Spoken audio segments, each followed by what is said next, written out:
Silvers, and running back George Sean. Both of them are directly behind me. We're proud members of the Sun Belt Conference. In this conference, it is on the rise. I think this event is living proof of that. I think Commissioner Benson and his staff do a tremendous job with this event. I believe that this league is really positioned for the future to be one of the top Group of 5 conferences. And I think if you look at our bowl record last year, 4-2, we were proud to be one of those wins. If you look at the level of coaches that's in our league and the talent that they're bringing in, I really think this has the makings of being a special season. We're heading into year 3, and I continue to grow personally as our football program does. Sitting here a year ago, the expectations have seriously risen from 2016 going into the 2017 season. The 2016 was a special season for Troy football. We won 10 games, won the Dollar General Bowl championship, ranked in the top 25, set our school attendance record. But now we've got to flip the switch. And we had the biggest turnaround in college football, going from 15 to 16. We've got to flip the switch and start focusing on 2017. What we didn't, all those accomplishments are great. What we didn't accomplish last year was winning a conference championship. And we had the opportunity to do that. We lost 2 of our last 3 games, and now our guys, we start camp on Sunday, have that singular focus. So with that, I'll open it up to questions. We have a microphone. Coach, talk about opening camp this weekend.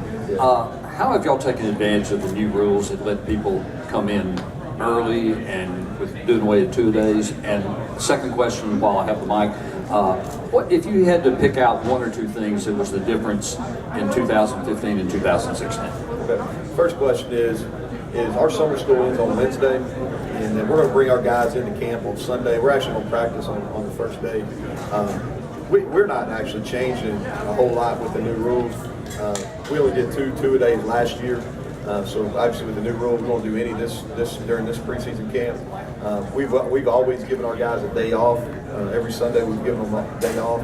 We try to give the staff as much of that day off as well. We'll continue to do that.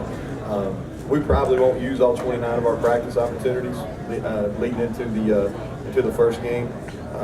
So I think we brought them in 1 day earlier than what was allowed under the previous rules. So I think we've probably been ahead of the curve as far as that goes. And then if you look at some of the differences between 15 and 16, I think the first thing that really comes is I'm not sure that from a talent standpoint, we were better. I'm not trying to undersell that at all. We were better in 2016 than we were in 2015.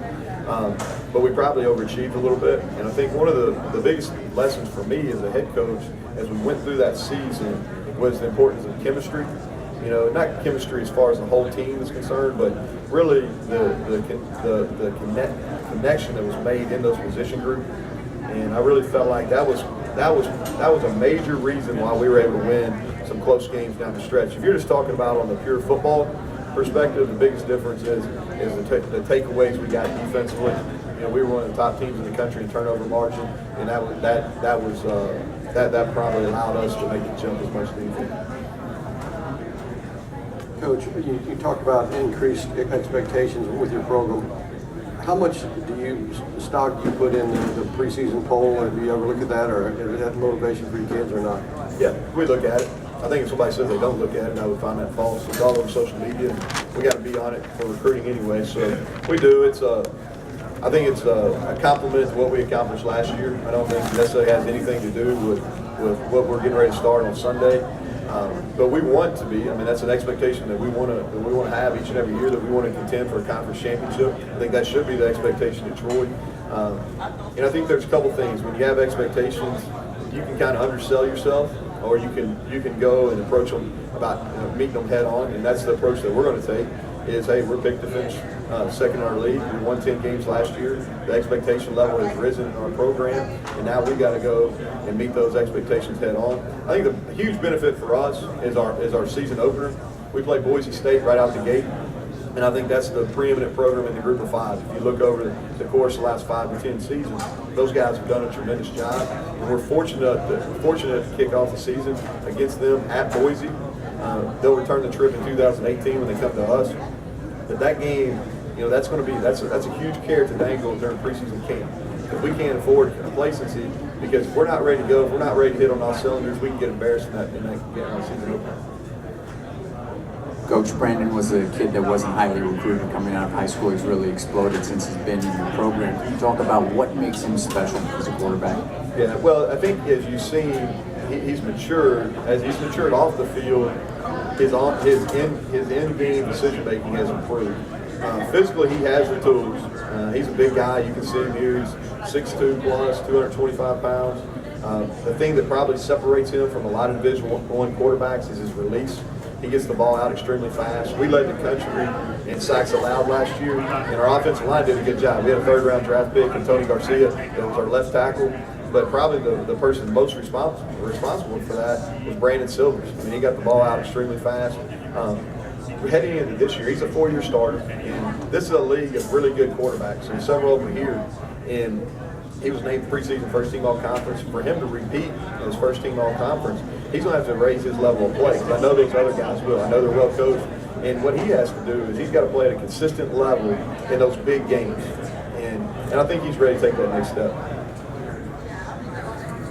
Hey Coach, so I know that you're probably at the top of the conference in terms of not just experience, but amount of production we're getting on offense. Do you see that as a big advantage? And also, do you think it'll be enough of an advantage to sort of compensate maybe that turnover luck not being as good this season?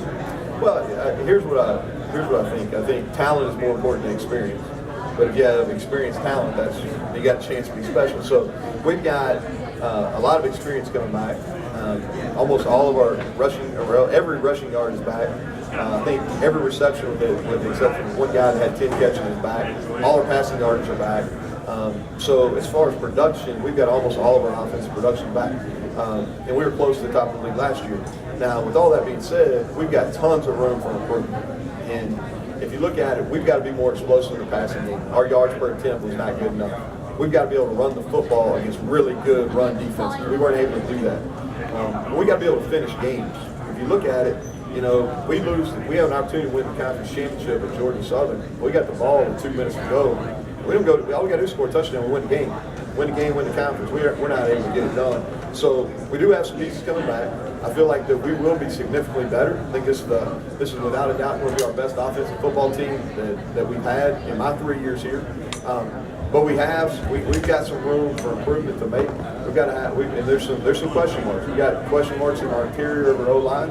You know, we got to find somebody that can run the football to partner up with Chung where he doesn't get tired down the stretch. So we got some question marks, but we do have the opportunity to be an upper level offense.